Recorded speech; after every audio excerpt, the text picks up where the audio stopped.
Hello, everyone. Forest Focus as Sean Dyche is officially named Nottingham Forest manager on a contract until the summer of 2027. It's not an appointment we'd have seen coming 12 months ago, 6 months ago, or maybe even 1 month ago. But is it the right man at the right time? We'll discuss that and preview Dyche's debut against Porto in the company of, first of all, Mikey Clarke. Afternoon, Mikey. How are you? I'm good. My voice has got a bit better. I should have saved the gravelly voice for now, shouldn't I? Would have been really appropriate. But yeah, I'm good. Thanks, Matt. How are you? Yes, good. Not too bad at all. Not too bad. We've lamented half-term holidays already, so we won't do that on air. Former Reds midfielder Lewis McGugan, how are you doing? Yeah, not too bad. Not too bad. Pleasure to be back, as always. So yeah, looking forward to it.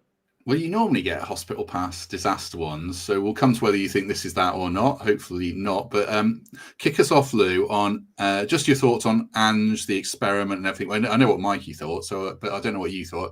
What did you make of the Ange era, if that's a word?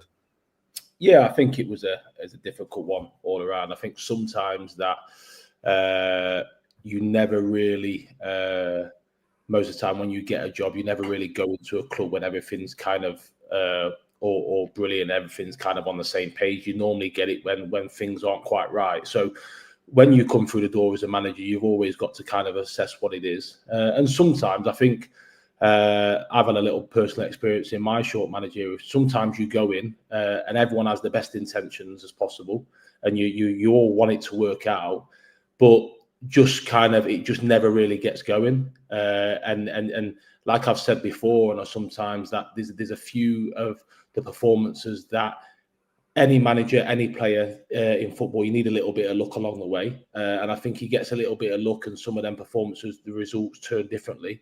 I don't think it is what it is, but I don't think he had that. I think a lot of the time his conversations to the media was him defending himself instead of actually kind of speaking about the present and the club and what he wants to do. So I think it was a tough situation for all involved, and sometimes that's football, and like I said, it's not down to anyone's not kind of bad intentions or not wanting to be successful.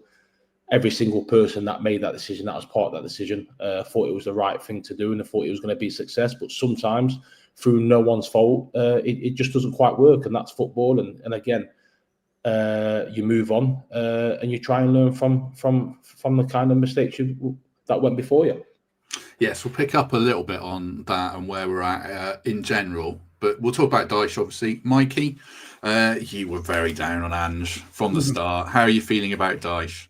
A lot better. Look at the smile on my face. Yeah, I tried to make no secret of it that I didn't think that the previous manager was a good fit. I think that got bore out in terms of results and performances and what was said in the media and the fan reaction and the feeling amongst the city and the whatever I felt on Saturday, which was just devoid of a lot of emotion. It just felt like the end, and it was.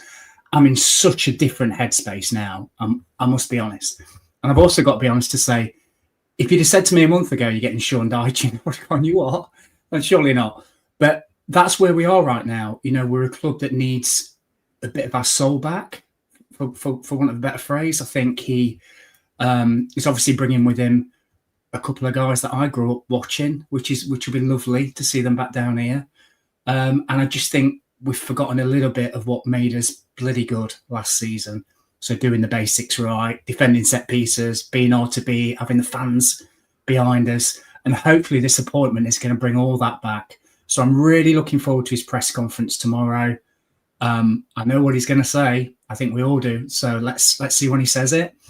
I'm really looking forward to Porto on Thursday. I wasn't before now, but I think the tickets have gone out the door. That probably says a lot. I think it's pretty much sold out now. You're going to get a rocking atmosphere down there. And it just feels as if like we've had a bit of a reset, and let's just push on forward, because this team shouldn't be in the bottom three. We all know that, but we've just had a really rotten start to the season. It was a failed experiment, but let's put that behind us. Let's all be positive, back the manager, and let's get cracking. One of the things that's been said about Dyche, Lewis, or the appointment in general, and we'll get into his reputation and the football that he might play, but the reputation as a firefighter is, some people are saying, well, we don't need that. We're only 8 games into the season. The table's not even formed yet. I don't personally see it that way, and I think this is a reality kind of where we are appointment. How do you do it? Yeah, I think first of all, what we have to look at, where in the kind of the area that Ange was, we built up so much momentum, so much feel-good factor in terms of the exceptional things the team and the manager produced last year. And I think the biggest thing for me is potentially, yes, we talk about results and the results not being good enough, but I think we've lost that bit of connection. We've lost that kind of bounce. The stadium isn't the kind of atmosphere that we've expected it over the last 12 to 18 months. So I think when you strip it all back, first things first is, can we generate and can we get that back? Now, straight away, if you look at Mikey, the ways Mikey's talking, and he won't be the only fan that's talking like that this morning, straight away, not only the manager, with his coaching staff, the feel-good factor is there. There's a bit of a bounce there. You're looking at now Porto on Thursday, where potentially a lot of fans might be like, right, here we go, what's going to happen here? People can't wait to be there. They can't wait to be there. They can't wait to be a part of it. What's going to happen? So I think from a football club, I think that's what they've tried to do.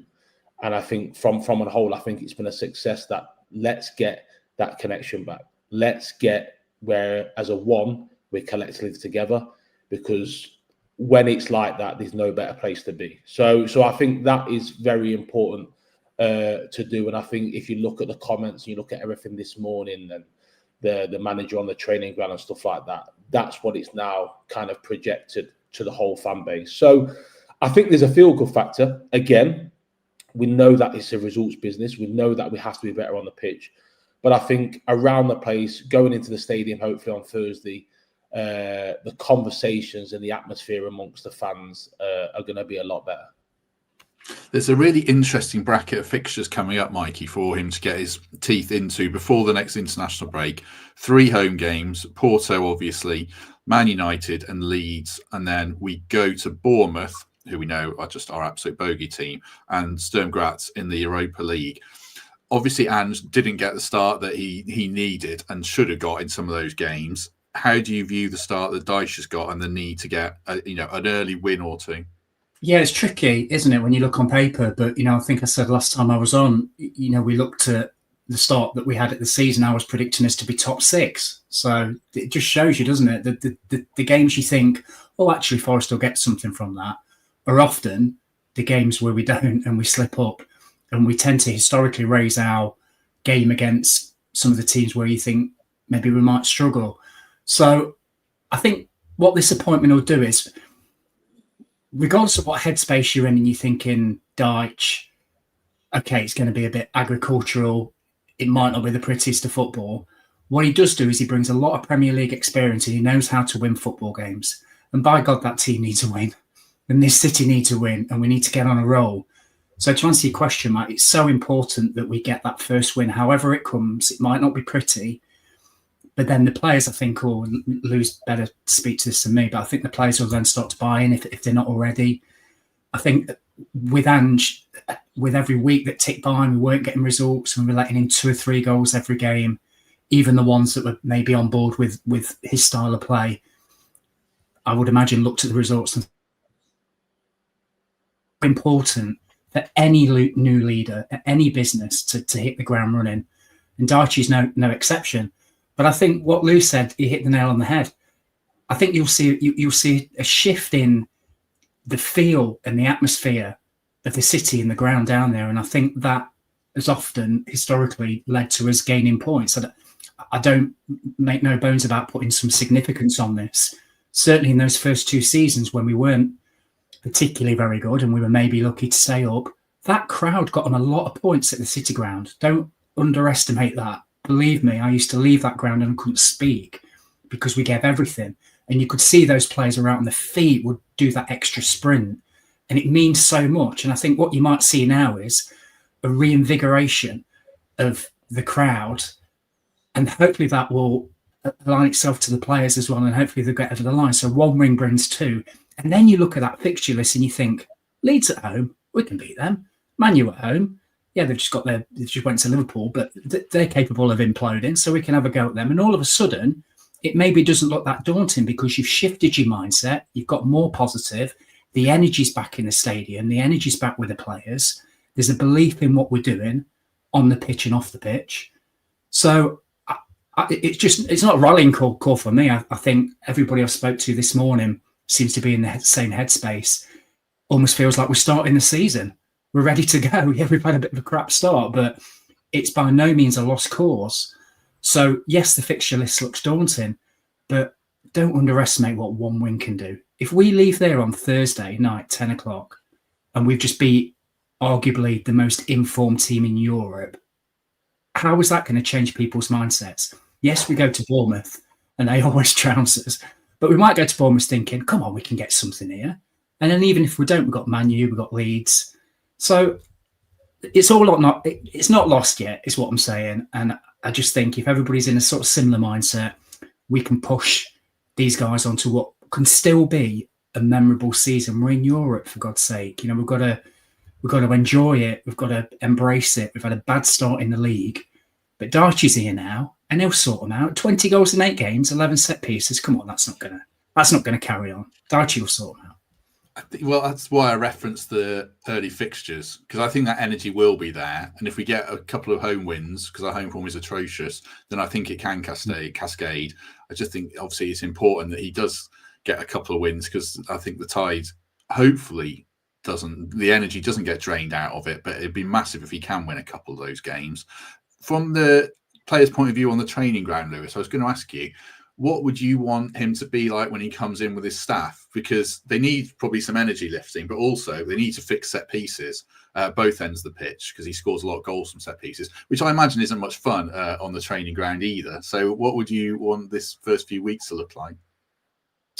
Yeah, I think from a player's point of view and on the training ground this morning in general, I think the way you have to look at it is that a lot of footballers moved on. There's a lot of kind of staff now involved, as well as the manager. I think what you'll get with Sean is that any staff that he'll come in, and this isn't it's a kind of the way he goes about his work from kind of what I've been told and what I see in the players that I spoke to that have played under him. He'll simplify things. And the reality is football is very simple. And what he'll do is, with his staff, he'll simplify things, but he'll also get a feel-good factor. He'll also make, which is, can you get a group of players all in the right direction, all feeling confident and will run for a brick wall for you? Reality is, if you have that, you've got so much more chance of getting results, but also in that, you've got so much more chance of implementing the ideas, what you want, through that. Sometimes I think with this kind of new wave of coaching, it's like, right, straight away, these are my ideas. First and foremost, like anything, you've got to get people on side. You've got to get people believing in what you are. You've got to get people believing in you, in your staff, and a feel-good factor around the place. When you have that environment, a lot of what you then try and put into is a lot easier for it to kind of transfer over. So I'm very, very confident that's what he'll do with his staff and the staff that he's assembled, is simplify it, which it doesn't mean that he's going to do anything different to previous managers. Just the way he'll work, he'll simplify it, take it back to kind of when I was playing, the change rooms and the environments that I was around, is can you get a group listening to what you're saying? Can you get a group feeling the best they can feel, and come match day, can you get a group running through a brick wall for you and literally do as much and try everything that you say? When you have that, you've got straight away a much more better opportunity than getting a successful result. Do you think Ange's, I don't want to harp back to Ange too much, Lou, but just out of curiosity, was his football too complicated? Watching that Chelsea game, it was all man-for-man press, Morato following João Pedro. It had to be absolutely on the nail every minute of the game. Nuno was a bit like that, but was it just never going to work without a lot of pre-season, a lot of games? No, I don't. And again, this isn't a kind of a pinpoint to any separate managers. I just think it's a way of where modern day football has gone. I think a lot of the way football is spoke about now, a lot of where managers spoke about now, we see about Manchester United, we see about the times that Russell Martin when he was at Southampton. It's like, well, I've got a philosophy, and this is my philosophy. This is what I've tried. But at the end of the day, you've got to win games. You've got to win games of football. That will never change. And unfortunately, I feel like over the last 2 or 3, 4 years, as football has gone, it's like, well, let's. But I've got a philosophy. Your philosophy doesn't mean anything if you're not winning games, in my opinion. So what I think it is, it's not a case of what Ange was kind of projecting. Is it too much? I feel whatever you want to try and kind of send over to any of your staff, whatever industry you're in, it has to be successful, and they have to see success in it. And I think once players see success, then, like I said before, you can then slowly drip feed your ideas in a better environment. I think sometimes when you go and try and put your ideas across straight away and you're struggling to get results, it's going to be impossible for anybody. So I think it's very, very key to simplify it, get everyone on side, get everyone understanding the basic fundamentals that you want from a coach and a staff as a manager. Use that foundation, build off that, try and get a field goal factor, try and get results early on from there. And as you go along, then you start to drip feed your ideas over a kind of a bigger period. You can't get your ideas across that quick. So sometimes I think football's gone a little bit kind of in a crazy way where everyone's just thinking ideas, philosophy. And it's like, first and foremost, win games of football. Win games of football. You will also get time for yourself in terms of with the fans and also with the people that are in charge. And when you're in a good place, when you're winning, everything is a lot easier to try and put across. I think nobody in any industry, when you go in there, if everything's kind of negative and you're coming in there trying to say 10 things to do in the first 2 or 3 days, people just be like, hold on a minute. This isn't going to work. So what I think Sean will do is that I think he'll simplify everything. I think they will know exactly come Thursday night what he expects from them, what he wants from in possession and out of possession. And then once they start to get the right results, over that time, he can start to implement his ideas of what he wants this team to look like. Yeah, I agree. This is leading back to our WhatsApp chat yesterday, Mikey, which I'll throw a question to you after the break. But I've got a real bugbear about the right way to play it in inverted commas. Like, no one plays the right way apart from Man City, who now go long, Liverpool, who aren't actually winning at the moment. I think that's it. Like, Arsenal's team success is built on the defence. Newcastle and Villa is built defence first. Even Brighton have sort of gone away from that De Zerbi kind of slightly hectic football that I don't think works. I mean, Ange is probably the outlier in his first season at Spurs, but I think even without the injuries, Premier League managers would have adapted to that and seen it off. I think it's just build on a solid foundation and go from there. Just another thing about people moan about the Cooper thing. I like to see Cooper football a lot of the time. I mean, we scored some thrilling goals on the break and it just fell apart in that second season. But the season we stayed up, I love some of those games. Brighton at home, Leicester at home, stuff like that. So people hate that in the chat, a section of the audience. But yeah, there's no right way to play football. It's like the winning way, I still think. And if they entertain us along the way, then I'm all for it. But there's different ways to be entertained. Right, I'll throw it to Mikey in 1 second. Just a word for the Trent Nav. Porto is on the big screen, obviously. So if you can get down the Nav and watch that if you don't have a ticket. Sturm Graz is also on the big screen. And if you get there before 5:30, you'll have a chance of a free pint of Madri, as the Nav has teamed up with those guys again. And then you can make an evening of it, of course. Get your dinner there. And then watch the game on the big screen as we hopefully get our European push back on track. I've forgotten that if we win the Europa League, we can get in the Champions League. That's a whole other conversation. We'll come to that another time, perhaps. Mikey, on the football then, just on Dyche's rep, do you think, I suppose this is, I'm going to sound like I'm talking Everton and Burnley down a little bit, but is our squad better than you had to work with? And in that sense, would you hope that we'll utilise them in a way that is perhaps more horses for courses than what he's had previously?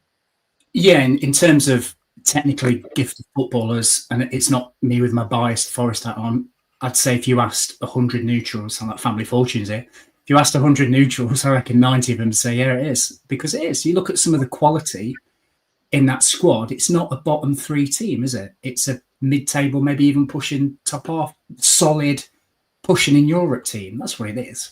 So I guess going back to the previous conversation, I was nodding along because I've made that mistake in leadership roles before in different industries, going in trying to impose my will straight away, and you don't bring people along with you, and you have to learn from it. And one last thing I'll say about Ange, and then I will answer your question, Matt, is I hated on Saturday seeing Morato 20 yards in their half getting booked. I hated seeing Milenkovic on the wing. I just hated it. So if we get back to something that's a little bit more like what I think we're good at and what I think we should be, then hopefully once you've got that shape and that structure, all these quality players that we're talking about know they only need 1, maybe even 2 goals to win a game and not 3 and 4 because the defence is structured. So I think you will see that. You can be a Puritan in the way that you want to set your teams up, but essentially lose right. Got to win some football matches. I know you said about winning the Europa League, Matt. Let's try win a game first. When we win one game, we can come back to the table. But I think that's what Dyche will do. I think he'll set us up to be solid and compact. We'll probably see traits of Nuno there, a bit of Stevie Cooper. Hopefully we won't let in stupid goals. And it should allow, as I said, these more expansive players to show what they're all about and get him in the team, get him on the pitch. So I'm really positive about it. It's a real strange one because we had to get this appointment right. Like, we can't have a 4th manager in a year. That would just be absolutely mad. You know, history tells you that when teams chop and change the managers, they go down. I think we'll book that trend. 1, because I think we're good enough. And 2, it's so early in the season. And Dyche does know the place. I mean, he lives around the corner. He watches us pretty much every week, doesn't he? He knows them. He's not coming in cold. So I think it shouldn't take him too long, you wouldn't have thought, to get his views and his ethos across. And I think, trying to answer your question, this is a significantly better squad. So what I'd like to see is that shape and that structure employed, stop conceding stupid goals, and then allow your better players to impact the game. So whether that's from a 4-4-2, 4-2-3-1, however he wants to set teams up, and he is flexible, I don't think he's going to play like Everton did in the other season. I don't think he'll play like some of his older teams do, because he's got the weapons here, hasn't he? He's got the weapons on the pitch. He just needs to get them on. So I think players will buy into him. I genuinely do. I think he's a likeable character. Like I said, Woney and Stoney with him. I think the fans will get on board. And I'm really positive. I think we'll be all right. But I think, first off, let's get the basics in play. Let's win a game of football, even if it's crap and we win 1-0. Don't care, because then we can push on from there. But yeah, I think we'll be fine. And I want to see these players. There was 120 million quid's worth of players not even on the bench at the weekend. And yet he had 2-3 defenders on the bench. Absolutely mad. And I know it's a different person now. But get the money on the pitch is, I think somebody said yesterday, and I'm nicking that phrase, get the money on the pitch, because these players will win you football games. And when you've got that shape and that structure in behind them, you only need 1 or 2 goals. We'll be fine. That's a Temps phrase, I think. Update on the NAB ad. I think Dave Williams must be watching, because apparently I've not been mentioning that there's a pizza deal as well. £10 pizzas all night. So there you go. I didn't know that. So there you go. It's out there now. So yeah, Stonegrat's, cheap beer, cheap pizza. Make a night of it. Enjoy the game. Yeah, money on the bench or money in the stands, Lewis. What's he going to do with them? What should he do? Or does he just pick a team to win, like you said? Yeah, listen, he's going to assess it. He won't be able to do that in this kind of short space of time. He's going to need a while to look at it. He'll have his kind of own ideas and his perception from the outside before he came in. As Mikey said, you know that he kind of watches and know a lot about the team and the club. So he'll have his own perception coming into it. But again, nothing's like seeing people day in, day out. And sometimes you might have an opinion of somebody and it completely changes kind of once you see them in the flesh day in, day out. And that can be kind of on a positive way, but also a negative way. I think as you look at the squad and you look at the people missing, I think what it is, I think if you look at Sean himself in terms of coming into it, I think if you look at his Burnley spell and you look at Everton, especially in terms of being under so many restrictions, I think this is an opportunity for him where he looks at it now and he can kind of reinvent himself and go, well, everywhere I've been before, it's kind of to stay in the Premier League, resources very kind of small, very restricted. So it's an opportunity for him. I see it. Of now, he's got a really good squad. He's got an owner that is prepared to go and spend money if needed. So I think he'll look at it and spin it the other way. I'm like, what an opportunity! What an opportunity to now show people what I'm about in terms of the way I like to set things up. So I look at it and quite excited to see what he does. Opportunity for him was in my notes, Mikey, because Dyche, we know he's really wanted this job, let's be honest, and this is a big flaw for him to reshape his reputation and obviously get us going again, isn't it? It is, yeah. Lewis is right. You're both right. I'm liking the positive feel of this. I think it just feels right to me, and I think it's a great opportunity for everybody involved. It's so early in the season, nothing's broken as yet. It's been a bad start on the pitch, but we can easily turn that around with a few good results. And Dyche, he's not had a pre-season. I know he hasn't. But like Lou said, he'll have watched us. He lives around the corner. He knows us. Like, it'll take him a few weeks, I would have thought, just to maybe clear up his mind on one or two of the players that maybe he doesn't know that much about. But he's not coming in completely cold, is he? So he's not somebody that we pluck from the middle of nowhere who doesn't even know anything about Nottingham and needs to read up on an encyclopedia book. He knows it. He lives it. Drinks in the city. Like, he gets us, right? That's half the thing for me. So he's going to come in. He's going to roughly know what he wants to do, and it will build from there. But I think you guys are right. It's a great opportunity for him. You know, the owner has invested a ridiculous amount of money in this football club, and if we can still have a pretty good season, he signed a 2.5-year deal. You know, so he's thinking, and he said, I'm going to be here at least 2.5 years. Whether that transpires or not is different kettle of fish. But if he does well and gets us up the league and we have a good European run, he's going to get funds in the transfer window. He'll be able to shape his squad how he wants. He might find that he's already got the weapons there, as I said. So it might just be a bit of tweaking what he's got. But this is a great opportunity for him. I think, you know, I watched something yesterday. I think you sent it me, Matt, that masterclass of Sean Dyche, where he talks about his Burnley team in. If people not seeing it, I'll post it later. But he talks about his team Burnley in Europe, and he talks about playing Jeff Hendrick in the number 10 role. Like, with all due respect to Jeff Hendrick, right, we've got better number 10s than him. So he made that work for Burnley. He got them into Europe. He got them 7th. He's got better weapons than what he had at Burnley. He's not firefighting like he was at Everton. We are immediately, but I'm pretty sure we'll get out of it. So he's probably rubbing his hands thinking, blimey, look at this squad. Look at all these players that I've got. Some incredible players here. You know, we've got the best midfielder in England at the moment playing for us in central midfield. We've got the Serbian captain at the back, who hopefully will stay at the back and not go on the wing now. We've got the Golden Glove goalkeeper. We've got a guy who banged in 20 goals last season up front, who he knows and who's worked with at Burnley. So he's thinking, well, there's my spine.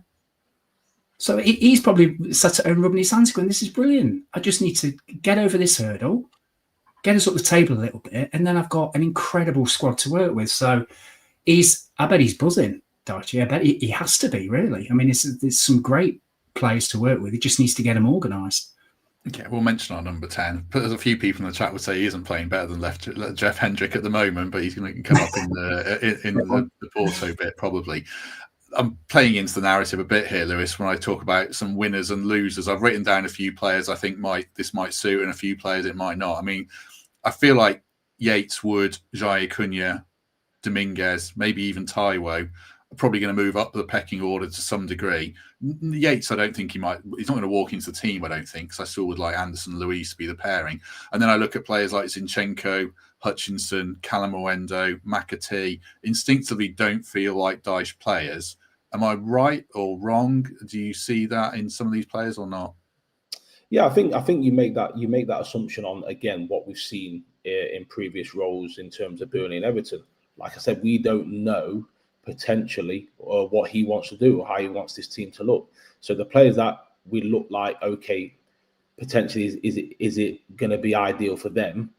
We're looking at it in the kind of way, in the formations and the way he's played in other clubs. So yeah, that will remain to be seen. I think Yates is got a great chance. I'll be honest. I think he's got a great chance to have more involvement. I think he will be a lot closer to that starting 11 than he was probably in the previous month.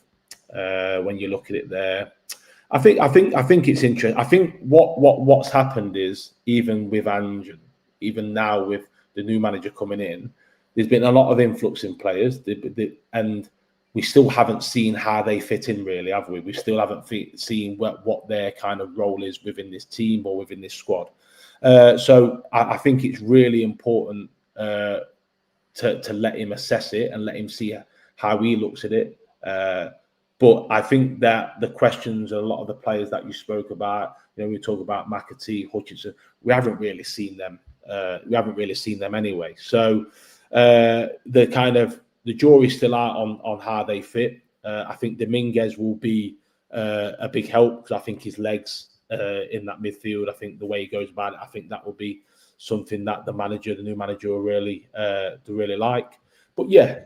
And again, I think that's the excitement, and I think it's the excitement to see now a manager that potentially has always wanted this opportunity in terms of an environment where he hasn't quite got them restrictions, where we can go and really stamp positive authority. And I think we've got to kind of take that and be excited to see what he's going to do. I might have preempted a few of them. Yeah, sorry, I cut you off there, Lee. No, that's fine. Callum Wendo, I've really not seen very much of. He looked like he played up front on his own for Rennes a few times, but he played a lot of different positions. So, yeah, we just don't know. But it just instinctively feels like a few of those are probably going to struggle. Just before we get to the Porto game, one topic that I wanted to get to and not got to, and it's probably one that requires more than one answer, Mikey, but how much damage have if you go back, I guess, to the last few weeks of last season, but certainly not making the Champions League, to what has been a bit of a debacle this season until now, and we've hit a reset. How much damage has that done long term, or can we not say, because what happens next will go some way to defining that? It has done damage, but it's not irreparable damage. So I think if you look at it in terms of our progression, we finished 16th, 17th, and then for 3/4 of last season we were pushing Champions League places, and we fell off and we finished 7th. But if you'd have said at the start of that season we're going to finish 7th and get to an FA Cup semi-final, people are biting your hand off. So if you look at it in that context, it's still great. This season's not been so good. However, if you compartmentalise it and look at it in the last 6 months, it's been pretty poor, hasn't it? Let's be honest. We've gone through numerous managers, numerous people have left behind the scenes. The atmosphere isn't as good. There's been discontent. We're a bit top heavy in recruitment, I think. So, I question some of the joined up thinking there. So it has been damaging. However, it's not irreparable. We're only 8 games into this. This is my view. We're only 8 games into the season. We're in Europe.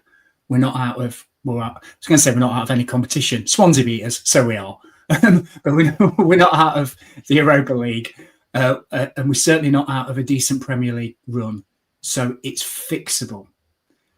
And I think the key thing is, in any walk of life, you make mistakes, whether you're a multi-billion-pound owner of a football club or whether you're just a normal guy like me working. If you recognise that mistake and you fix it in time, and then you let people do their jobs, things will clean up. And genuinely, I just think in a couple of weeks' time, I suspect things will be looking a lot healthier. However, you can't hide from the fact it's been a tough 6 months. It has. We've not won many games. Won 1 game this season. Last season tailed off, like I said. So it's been really, really tough. But I'm hoping, and the reason I'm so positive today is not because I've drank 6 cups of coffee, which I have, but that's partly because of it. It's because it just feels as if we may have drawn a line under all that chaos now. We've got somebody in that will calm it down and get us back to doing what we're good at. And then we'll look back on it in a longer period of time. And if you're graphing it, you're saying those first 2 years, a bit spiky, that last 6 months, not very good, but we're back on the upward trail. And that's how you have to look at it, because this is a long-term project. We're not 6 games to go in the season. We're only 6, 7, 8 games gone. So it's not critical as yet. But yeah, it's been tough for us all, hasn't it? Somebody asked me how I felt after Saturday's game against Chelsea. And I said I was emotionally devoid, which I think I wasn't angry. I just felt, what's going on here? And I just couldn't buy into anything. And so I'm glad we've made some changes, and I'm glad we can have a bit of a reset now. And I suspect I'm not the only person that felt like that. The atmosphere on Saturday was weird. There wasn't really many shouting or angry people. It was just an acceptance of, this resignation bordering on apathy. It was. But it's been tough, Matt. Sorry, I've gone around the houses. It's been tough, but it's not. We can fix it. We can all fix it as a city, as a group of fans, as a leadership team at the club, as players. It's not broken yet. I don't know whether you think any different, Luke, because you obviously have been there when teams are going through a tough period and different changes of managers. But does it feel broken to you, or is it just a bit of a tricky 6 months? No, I think we're all kind of obsessed with the game and what it brings, because it's so up and down. And like I say, 1 minute we can feel like we're on the floor, and next minute we're having moments that will stay with us for the rest of our lives. I think what you have to look at it in terms of this last 3 or 4 years, look what's happened and where this football club's kind of started and where it's gone to. I think if you look at the first 2 seasons in the Premier League and we just stayed up, no one would have ever thought we'd have gone have the season we did last year. And then that kind of first 2 seasons seems such a distant memory. Again, the season that we had last year, who would have thought this would potentially be the start going into kind of November where we would be now? Football can change like that. Do you know what I mean? And it's I think that's why we all love the game, because in a moment everything can change. Your whole demeanor, attitude can feel a certain way, and only one moment on that football pitch in a stadium can change your whole weekend. It can change the rest of your week. That's the effect it has. So I think when we say about has it done that much, that football, you're going to go through moments. You're going to go through moments that are going to feel tough. But in reality, if we go and get a great result Thursday night and we go and have a really good month, it's going to feel a different place. In literally a space of a month, it's going to feel a completely different place, because that's what winning football games does. That's what that feel-good factor brings. So, like I said, it's a moment that happens. We now have to look, how do we now navigate ourselves out of this moment and have that positivity, and we can literally change the whole mindset within a space of a month and have a different atmosphere in that stadium. Let me just put a team up for Porto, a possible team. This is the one Mikey submitted. We won't do a full Porto preview because I'm speaking to Matt Ford tonight, pre-planned for ages, so it's always going to be the Wednesday show. But this is a sort of mini Porto preview.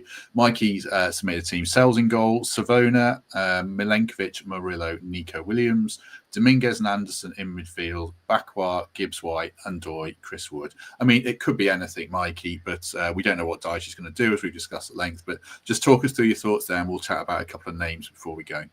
Yeah, this was so 4.5 years I've been doing this podcast, right? This is the only time where you've asked me to do a team, and I literally have no clue. I had no, because at the time yesterday we had no manager. We've been playing different formations. We had players out of form. We had, like I said before, 120 million quid of talent not even getting on the bench. We've got players, we've got a record signing not even registered for this competition. We've got players coming in and out. Taiwo miraculously appeared on Saturday. Having been out. You've had Dominguez miraculously appear, then disappear again. So for me to try and pick a team was virtually impossible. But what I did think was, if Dyche has taken over, which he has, what do I think he's going to want to see in his first game? And I think he'll go back to the formation that he was playing a little bit at Everton. So that back four, I think he'll bring in, I think he'll actually probably start playing Jai Cunha at fullback actually in the league, but he's not registered for this. So I think he'll want a fullback that's a fullback. So I think Savona comes in. Dominguez, as Lou said earlier on, I think he's going to love him. So I won't be surprised if he has a run out. And Luiz, you can't really ask him to play 3 games in a week.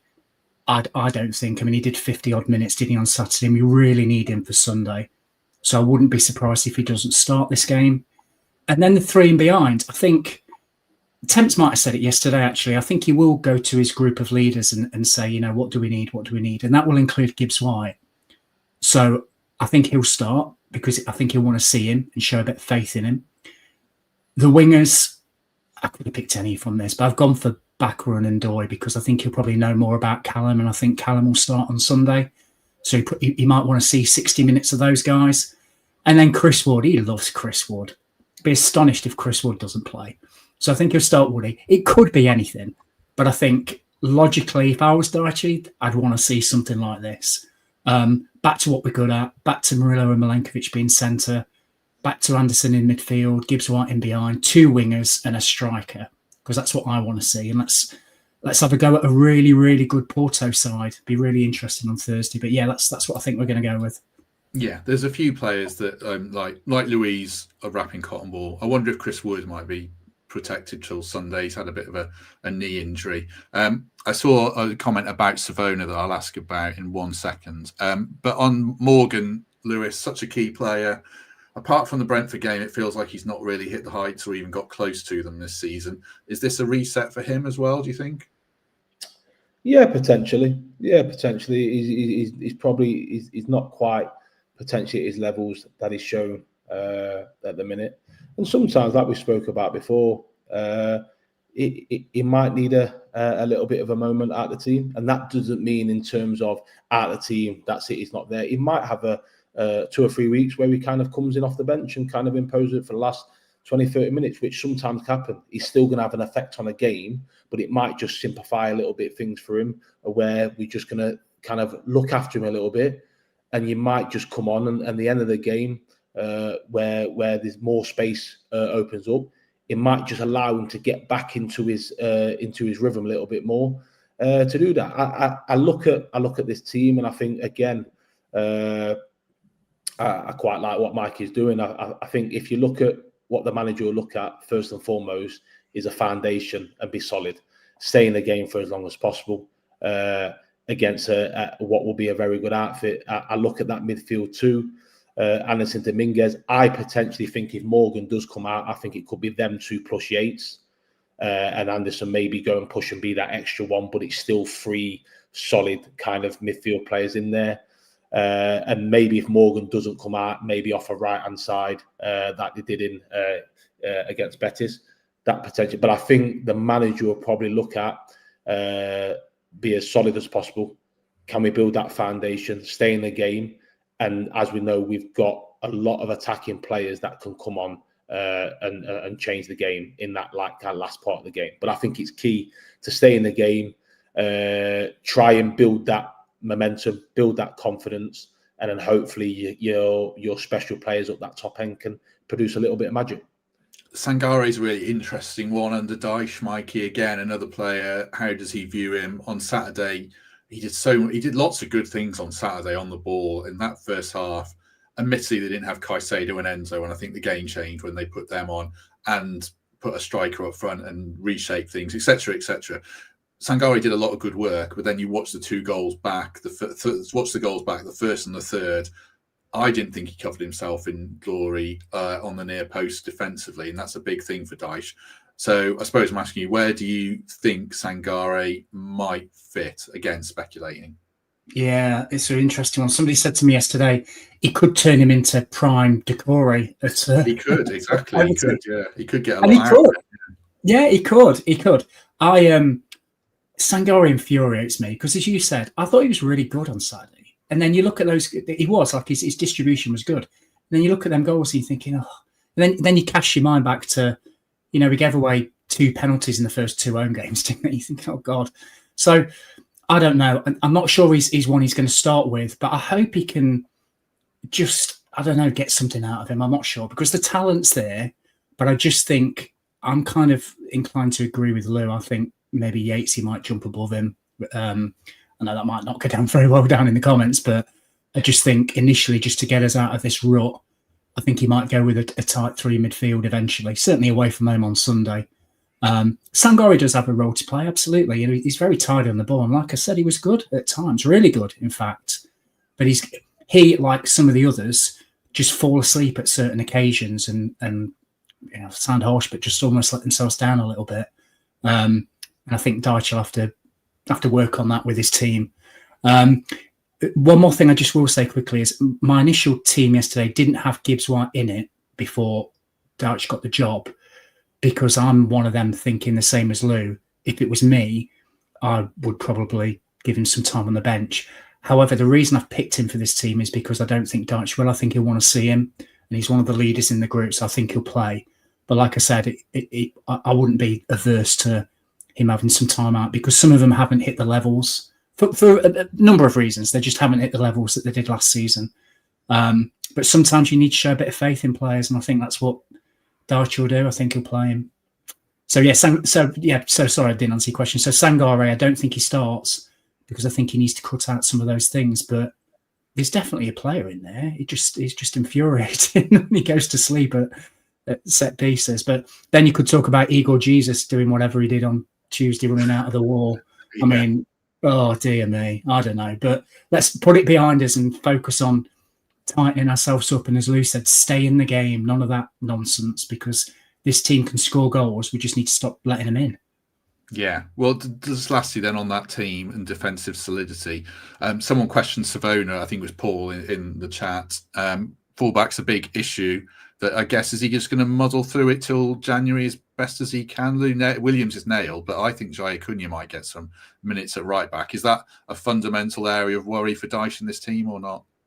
Yeah, I think if you look at the success we had last year, and then you look at the two fullbacks we had, I think they was up there with player of the seasons. And I think, again, missing Aina has been a real blow. It has. It really has made a difference. And again, when you build them foundations, you build it from your back five. That's your goalkeeper and your back four. Do you know what I mean? You want that to be as consistent as possible. Sometimes injuries prevent that, but that's where you build from, really. Zinchenko coming in again, I think it's what kind of football he's used to playing in terms of his roles in teams, and how does that sit into kind of this team.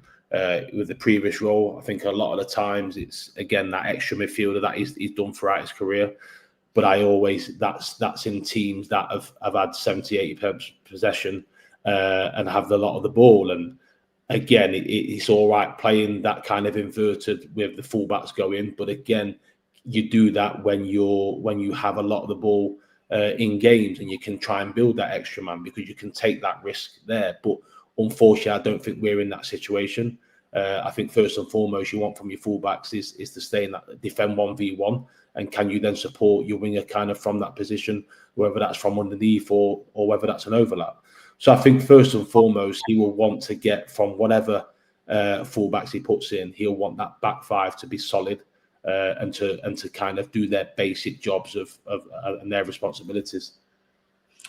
Paul in the chat asked about when's Ola Aina back. He was ruled out for 3 months in mid-September, which would put him out till mid-December, which coincides rather unfortunately with around the start of AFCON. So I would worry that Nigeria call him straight up and then we lose him till mid-Jan and he doesn't come back fully fit. So I think that's a worry, and I suspect we might. I don't know. I don't think we're in a perfect place with PSR, but I wonder if we do some business there, certainly in January. Just wrapping things up, 800 people with us mid-afternoon, lunchtime, which is fantastic. Do us a favour and hit like if you haven't already. Would really appreciate that. Mikey, any final thoughts? Anything you want to add before we depart? A couple of things. Just one thing that Lou just said just there, and I missed on the team preview. Zinchenko is a lovely footballer. He travels with the ball. His distribution's great. However, watching him one-on-one literally in front of me against Pedro Neto was a really tough watch on Saturday.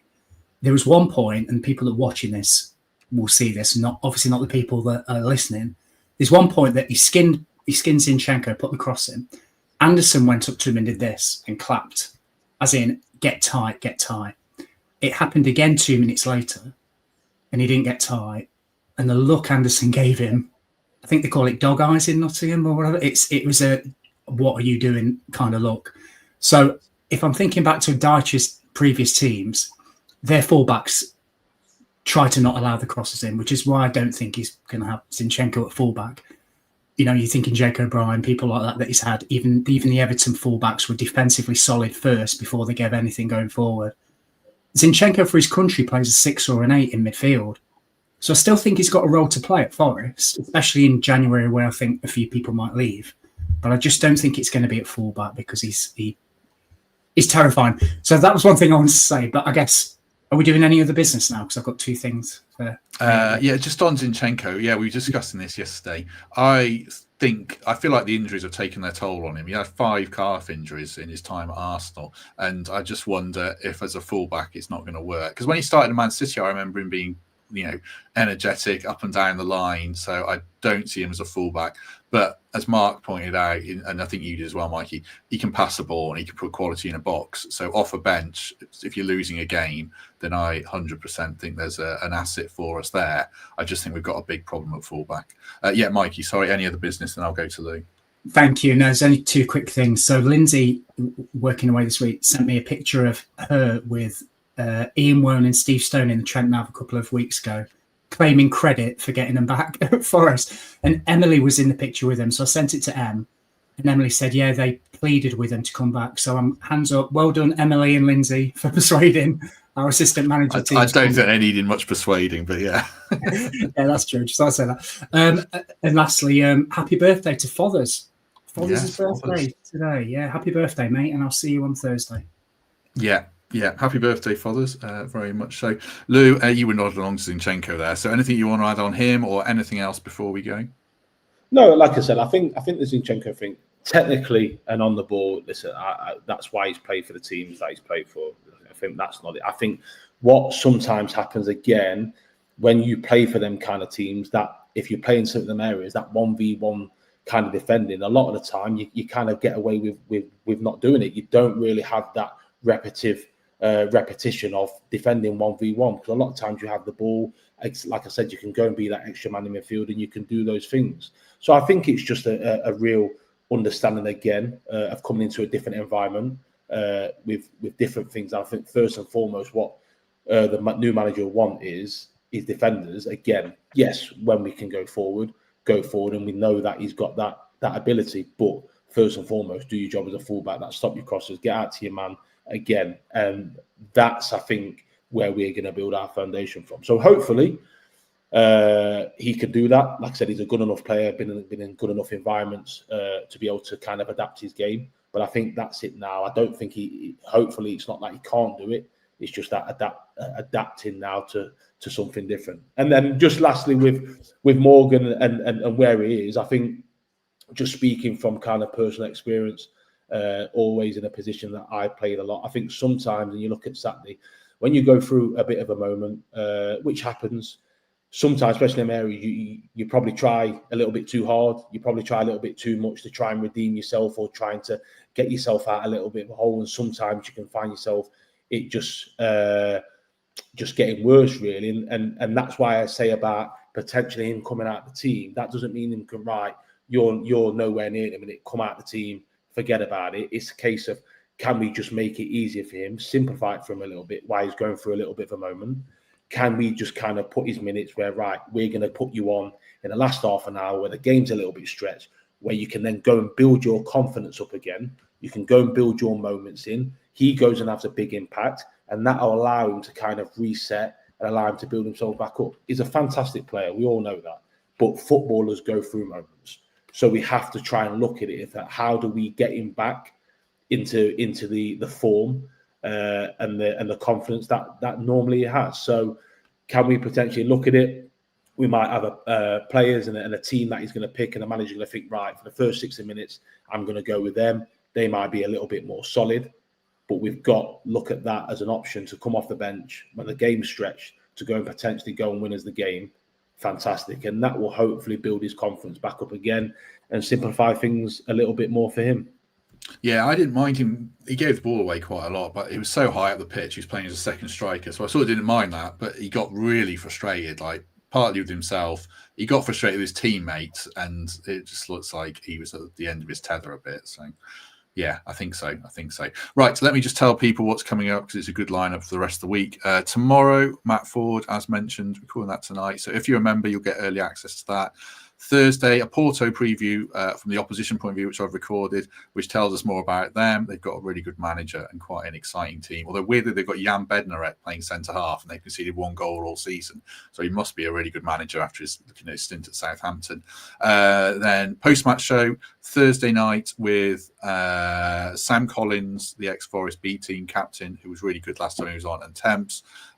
Friday with Kelv, so we're getting all the ex-pros out, and Pete, and then Saturday opposition preview, and Sunday James Belshaw's joining us for the post-match show with Mark. So lots of different insight from lots of different people. So do join us for that if you can. If you've enjoyed this, do us a favour. I have enjoyed this, by the way. It feels like a better energy after the last few weeks. Hit like, hit subscribe. Do consider membership or Patreon, or just a 5-star review, or just a 5-star review on Apple or Spotify. It would be lovely. I do read all the reviews, so thank you very much for that.